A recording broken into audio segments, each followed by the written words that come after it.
सोनपुरा नाम के एक गांव में मंजरी नाम की एक लड़की अपने माता पिता के साथ रहती थी। मंजरी देखने में बहुत ही सुंदर थी। गरीबी के कारण उसके माता पिता ने उसका विवाह एक शराबी से कर दिया था, जिसका नाम मदन था।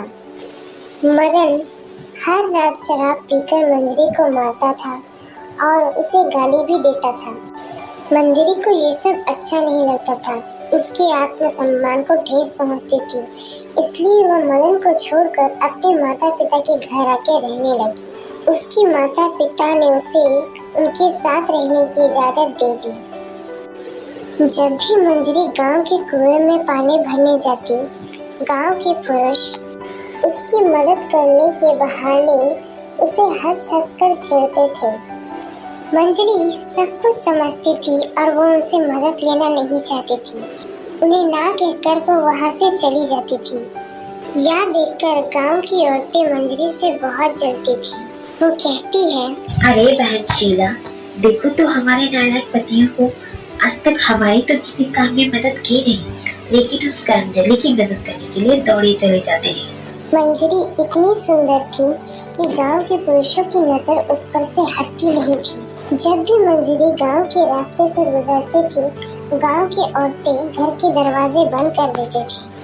एक दिन गांव की औरतों ने मिलकर यह योजना बनाई कि वह मंजरी को सबक सिखाएगी। वे जानती थी कि मंजरी को तैरना नहीं आता है। शीला मंजरी के घर आकर उसे आवाज देती है, मंजरी, ओ मंजरी। मंजरी बाहर आके कहती है, क्या हुआ शीला काकी, क्यों आवाज लगा रही हो? आज हम सब ने तालाब में नहाने की योजना बनाई है, तुम भी हमारे साथ चलो। मंजरी ने कहा, मैं नहाऊंगी तो नहीं, पर कुछ कपड़े हैं जो मुझे धोने हैं, आपकी बात रखने के लिए चल रही हूँ। मंजरी उसे मना नहीं कर पाई और उसके साथ चल पड़ी। उधर तालाब में शीला और सुशीला मिलकर उसका मजाक उड़ाती है कि तुमने अभी तक तैरना भी नहीं सीखा। अरे मंजरी, चल आ हमारे साथ पानी में, क्या ऊपर बैठकर कपड़े धो रही है? मंजरी उन्हें मना करती रही, लेकिन शीला ने उसका हाथ पकड़कर उसे तालाब में खींच लिया। मंजरी उन्हें कहती रहती है कि मुझे तैरना नहीं आता है काकी, लेकिन वे उसकी एक नहीं मानते और कहते हैं कि हमारा तो नहाना हो गया, जब तू तैरना सीख जाए तो पानी से बाहर आ जाना। वे सभी उसे तालाब में छोड़कर चले जाते हैं। धीरे धीरे मंजरी पानी में डूब जाती है, जिसके कारण उसकी मृत्यु हो जाती है। मंजरी के माता पिता उसे पूरे गांव में ढूंढते हैं, पर वो उसे कहीं नहीं मिलती है। अब मंजरी को मरे हुए 1 महीना हो चुका है। उसका शरीर पानी में धीरे धीरे सड़ने लगा है। एक दिन की बात है, गोपाल नाम का एक व्यक्ति तालाब में नहाने के लिए आता है तो देखता है कि तालाब में कुछ अजीब हरकतें हो रही है। वह जल्दी से तालाब से बाहर निकल जाता है। वह देखता है कि पानी के बवंडर के साथ तो एक चुड़ैल बाहर आ रही है। वह घबराकर भागने की कोशिश करता है तो मंजरी उसे अपनी शक्तियों से रोक लेती है। वह अपने बवंडर में गोपाल को लपेटकर उसे मारने की कोशिश करती है और अपने साथ पानी के अंदर ले जाती है। वही गांव में पानी की बवंडर वाली चुड़ैल का खौफ फैल जाता है। कोई भी तालाब में नहाने नहीं जाता है। वे सब तालाब से दूर भागने लगते हैं। वही गोपाल की पत्नी गोपाल को ढूंढते हुए तालाब के किनारे आती है। सुशीला देखती है कि पानी में से बवंडर वाली चुड़ैल बाहर आ रही है। वह कोई और नहीं बल्कि मंजरी है।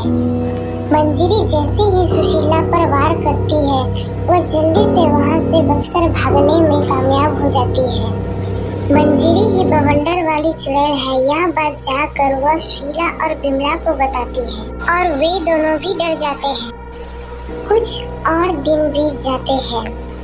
मंजरी का भूत अपने दोषियों के तलाश में अब गांव के कुओं और नलों के पानी से भी बाहर निकलने लगती है। इस बात से अनजान सुशीला और विमला कुएं में पानी भरने आते हैं। तो उन्हें भी कुएं के पानी से अजीब सी आवाज सुनाई देती है। तो वह कोई और नहीं बल्कि मंजरी चुड़ैल होती है।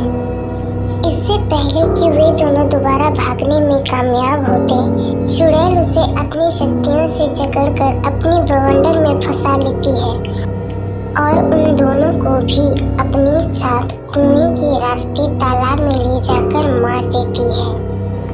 और यह सब कुछ गांव का ही एक व्यक्ति बिरजू छिपकर देख रहा होता है।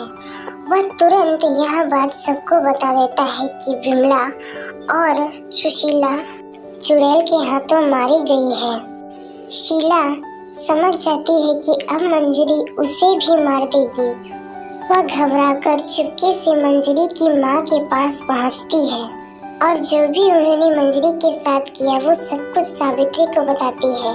सावित्री उससे कहती है, मुझसे माफी मांगने से कुछ नहीं होगा। जो तुम लोगों ने मेरी बेटी के साथ किया है तुम्हें उससे जाकर माफी मांगनी चाहिए। शीला मंजरी के माता पिता और गांव के कुछ लोगों के साथ तालाब के पास आती है और मंजरी को आवाज लगाती है। मंजरी तालाब के बाहर आती है तो वह शीला को देखकर गुस्से से तिलमिला उठती है। बस तू ही बची है जिससे मुझे मेरा बदला लेना है। मंजरी शीला पर वार करनी ही जाती है कि सावित्री उसे रोक लेती है। वह कहती है, रुको बेटी, एक बार इसकी बात तो सुन लो। मंजरी शांत हो जाती है। शीला अपने किए का उससे माफी मांगती है। मंजरी गुस्से से कहती है, तेरे झूठे आंसू से मुझे क्या मेरा शरीर वापस मिल जाएगा? सावित्री उसे समझाती है, लेकिन पश्चाताप के आंसू बहुत ही बड़े होते हैं। वह अपनी भूल की पीड़ा में जी रही है। उसे माफ कर दो मेरी बच्ची। मेरी मंजरी कब से लोगों को मारने लगी। वह तो मेरी अच्छी बेटी है। यह सुनकर मंजरी अपने असली रूप में वापस आ जाती है और कहती है, माँ, मैं आपका और पिताजी का ख्याल नहीं रख पाई, मुझे माफ करना। सावित्री ने कहा, अरे तू तो दुनिया की सबसे अच्छी बेटी है। जहाँ भी रहेगी खुश रहना मेरी बच्ची।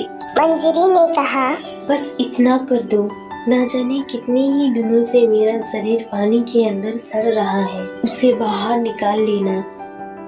बस इतना कह के मंजरी वहाँ से हमेशा के लिए चली गई। गांव के कुछ लोगों ने मंजरी के शरीर को तालाब से बाहर निकाला और उसकी माता पिता ने उसका दाह संस्कार कर दिया। इस घटना के बाद से बवंडर वाली चुड़ैल मंजरी उन्हें कहीं भी नहीं दिखी। शीला अपने पश्चाताप में रोज तालाब में आकर मंजरी से माफी मांगती थी। सभी लोग खुशी खुशी गांव के कुओं और तालाबों में जाने लगे थे और यह कहानी यही खत्म होती। हाय गाइस, अगर आपको मेरी स्टोरीज अच्छी लगती है तो प्लीज मेरे चैनल को लाइक, कमेंट और सब्सक्राइब कीजिए। मैं इन स्टोरीज को बनाने में बहुत मेहनत करती हूँ। प्लीज मुझे सपोर्ट कीजिए।